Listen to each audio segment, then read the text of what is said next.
इससे उत्पन्न। ठीक है, ये लगाऊं पहले, जैसे मैं निकालूं। चलो।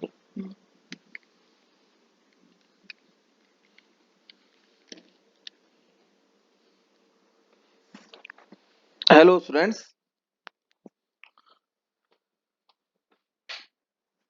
आपके उपवाद के पाठ्यक्रम में नेक्स्ट जो चैप्टर आता है,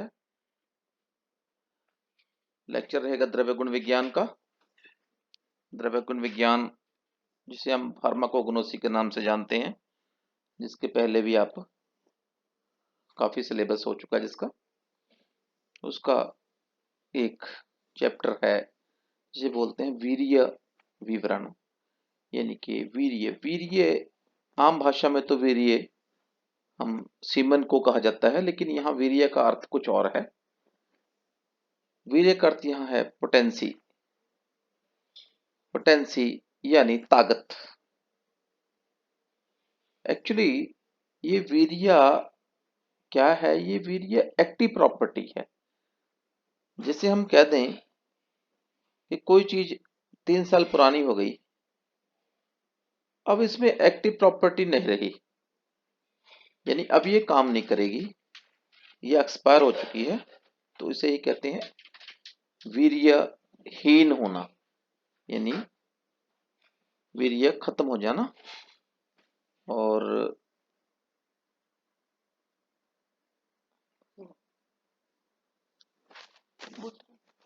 वीर्यहीन हो जाना, वीर्य खत्म हो जाना।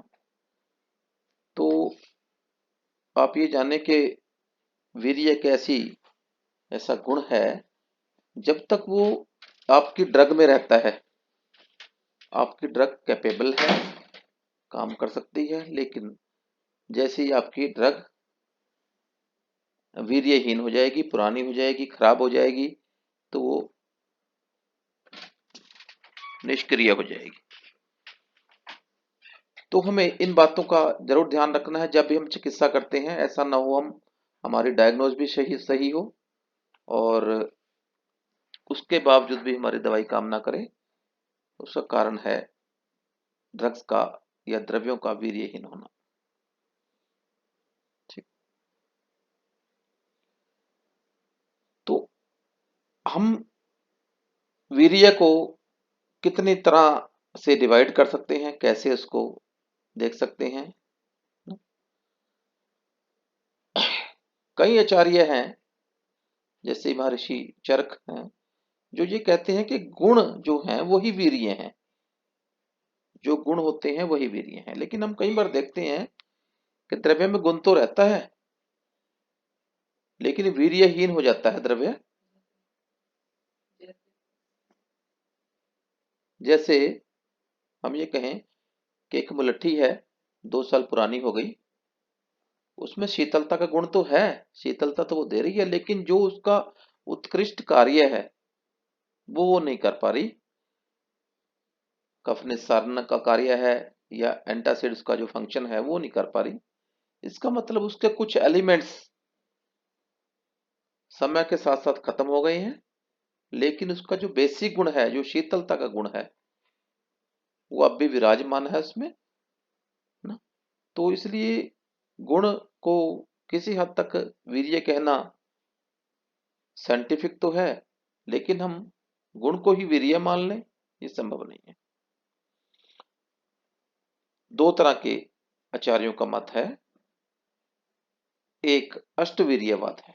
अष्टवीर्यवाद जो हम गुरुवादी गुण पढ़ के आए हैं, शरीर के गुण जो हमने पढ़े थे पिछले लेक्चर में, जिसमें गुरु गुण यानी कि शरीर में भारीपन का होना, शरीर में हल्केपन का होना, शरीर में शीतता का अनुभव होना, उष्णता का अनुभव होना, स्निग्धता का अनुभव होना, रुक्षता का अनुभव होना, मृदु का अनुभव होना, तीक्ष्ण का अनुभव होना।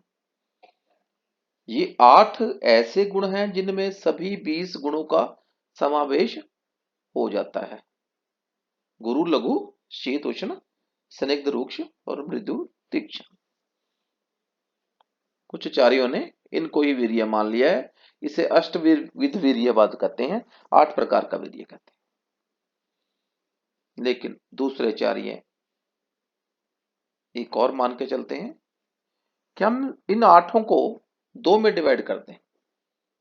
क्या? एक शीत और एक उष्ण। शीत मतलब जो ठंडी प्रकृति के हों, उष्ण मतलब जो उष्ण प्रकृति के हों। तो इसमें ही ये 8 गुणों का समावेश हो गया। वास्तव में कहना वो चार्य भी वही चाहते हैं, कहना वो चार्य भी वही चाहते हैं ना? उन्होंने सिर्फ डिवीजन का फर्क है। जैसे वीर्य का अगर भौतिक संगठन देखा जाए, शीत वीर्य में पृथ्वी और जल प्रधान होगा, उष्ण में अग्नि प्रधान होगी, संदिग्ध में जल प्रधान होगा, रुक्ष में वायु प्रधान होगी, गुरु में पृथ्वी और जल प्रधान होगा, लघु में अग्नि वायु और आकाश प्रधान होंगे, मृदु वीर्य में जल और आकाश, तीक्ष्ण में अग्नि। इस प्रकार जिस प्रकार हमारे दोषों में महाभूतों का समावेश है, महाभूतों के संयोग से हमारे दोषों का निर्माण होता है, उसी प्रकार ये जो वीर्य हैं इनका निर्माण भी हमारे महाभूतों से ही हो रहा है। अब है वीर्य के कर्म क्या होंगे। वीर्य के कर्म क्या होंगे? उष्ण वीर्य जो ड्रग्स हैं वो क्या उत्पन्न कर क्या करेंगी, कैसे काम करेंगी? पाचन क्रिया को बढ़ाएंगी, पित्तजनक होंगी, शरीर में स्वेद उत्पन्न करेंगे। उष्ण वीर्य जो ड्रग्स हैं, जैसे काली मिर्च हुई। शीत वीर्य जो ड्रग्स हैं वो क्या करेंगी? कूलिंग इफेक्ट आएगा, सिक्रीशंस को रोकेंगी, पित्त को शमन करेंगी, शरीर में भारीपन उत्पन्न करेंगी। दूध है, घृत है। स्निग्ध वीर्य शरीर में स्नेहन उत्पन्न करने वाले होंगे, वृंघन उत्पन्न करेंगे, वृंघन यानी कि बढ़ाएंगे, वाजीकरण यानी कि सेक्सुअल स्टिमुलेंट होंगे, है ना? इनमें भी मूसली,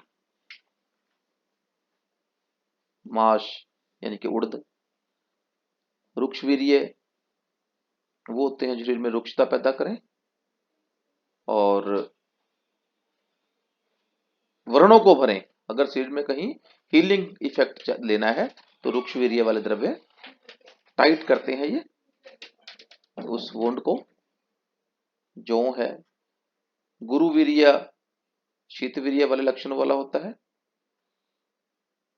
शरीर में गुरुता उत्पन्न करना, बल देना। लघु शरीर में लाइटनेस पैदा करने वाले, मूंग की दाल है, लेखन भी करते हैं कभी कभी ये लघु वीर्य। मृदु वीर्य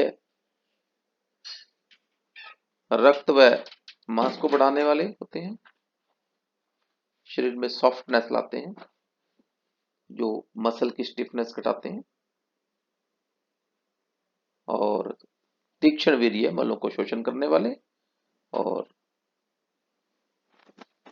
सिक्रीशंस को बढ़ाते हैं। इनकी व्यवस्था पड़ती है हमें। जैसे अगर छाती में कफ जमा है तो हम तीक्ष्ण वीर्य जैसे पिपली है, मरीच है, तीखी चीजें लेते हैं ताकि वो कफ पिघल के सिक्रीशन बढ़ जाए और कफ बाहर आ जाए। अब है वीर्य का ज्ञान। कैसे होगा वीर्य ज्ञान? या तो वीर्य ज्ञान हम प्रत्यक्ष रूप से देखते हैं, जैसे हमने वस्तु खाई, औषधि खाई, उसका असर एकदम आ गया, पेशेंट ने कंप्लेंट की, पेशेंट ने कभी अच्छा अनुभव किया, कभी कहा कि हाँ मुझे पहले शीतता रहती थी, अब मुझे अच्छा शरीर में हीट प्रोडक्शन हो गई है, अब मुझे पसीना आने लग गया है, बहुत अच्छा लक्षण है। कई बार वो पित्तज प्रकृति के लिए होता है कि वो अच्छा लक्षण नहीं है। तो ऐसे करके वीर्य का ज्ञान या तो प्रत्यक्ष रूप में डायरेक्ट इफेक्ट के रूप में हम जानते हैं, हमें पता लगता है कि जैसे औषधि खाई वैसे ही हमें डायरेक्ट इफेक्ट रूप में वीर्य का ज्ञान हुआ। और कई बार हम अनुमान एस्टीमेट लगाते हैं, प्रत्यक्ष लक्षण नहीं आते, लेकिन हम एस्टीमेट लगाते हैं कि ऐसे इसने काम किया है और ऐसे करके इस रोग का निवारण करना था, हमने विपरीत वीर्य वाली औषधि दी तो अभी इसका निवारण हो गया है। किसी को पेट दाह रहता है शरीर में, हमने शीतल औषधि दी शीत वीर्य वाली, तो हमने ये मान लिया शतावर दी कि उसके पित्त का शमन हो गया है और पित्त कंट्रोल में आ गया है। ये अनुमान का, दोनों तरह से हम वीर्य का ज्ञान कर लेते हैं। आगे है वीर्य की इंपॉर्टेंस और वीर्य का निर्धारण। निर्धारण कैसे हमें पता लगे कौन सी ड्रग्स कौन से वीर्य की हैं, क्योंकि रस का तो ज्ञान हमें हो जाता है जीभ से, लेकिन वीर्य ज्ञान कैसे हो, इसके लिए हमारा एक टेबल तैयार है हमारे पास। तो जैसे मधुर रस जो होंगे वो शीत वीर्य होंगे, अम्ल रस ना उष्ण होंगे ना शीत होंगे, लवण भी ना शीत होगा ना उष्ण होगा, लेकिन तीन रस जो हैं कटु तिक्त कषाय, ये उष्ण वीर्य ही हमेशा मिलते हैं। ये हमेशा शरीर में उष्णता उत्पन्न करते हैं। तो इसीलिए हम जब कफ का निस्सारण करना होता है, वायु का निस्सारण करना होता है, वायु को कंट्रोल में करना होता है, हम कटु तिक्त कषाय द्रव्यों का प्रयोग कर लेते हैं। आगे है वीर्य की प्रधानता, इंपॉर्टेंस क्या है, क्यों हम इसका अध्ययन कर रहे हैं, है ना। उसके विषय में यही है कि ये इतना इंपॉर्टेंट है कि कई बार ये रसों को पीछे छोड़ देता है और रस को दबा के अपना कार्य कर देता है। कई बार हम देखते हैं कि विचित्र कार्य सामने आते हैं, एक ड्रग रस के हिसाब से वो कार्य नहीं करना चाहिए उसको, लेकिन वही कार्य होता है। तो ये वीर्य की इंपॉर्टेंस दिखाता है। जैसे हम ये कह सकते हैं कि मत्स्य है, मछली है, हमें शीतलता देनी चाहिए मछली को, क्योंकि वो गुरु गुण वाली है, भारी है, फैट है इसमें, शीतल भी है, जल में रहती है, शीतल भी है, लेकिन एक विचित्र सा कार्य कर देती है अपना, क्या, शरीर में उष्णता उत्पन्न करनी, हीट देनी शरीर में। तो ये क्या है, ये उसकी वीर्य, उष्ण वीर्य होने का इसका एक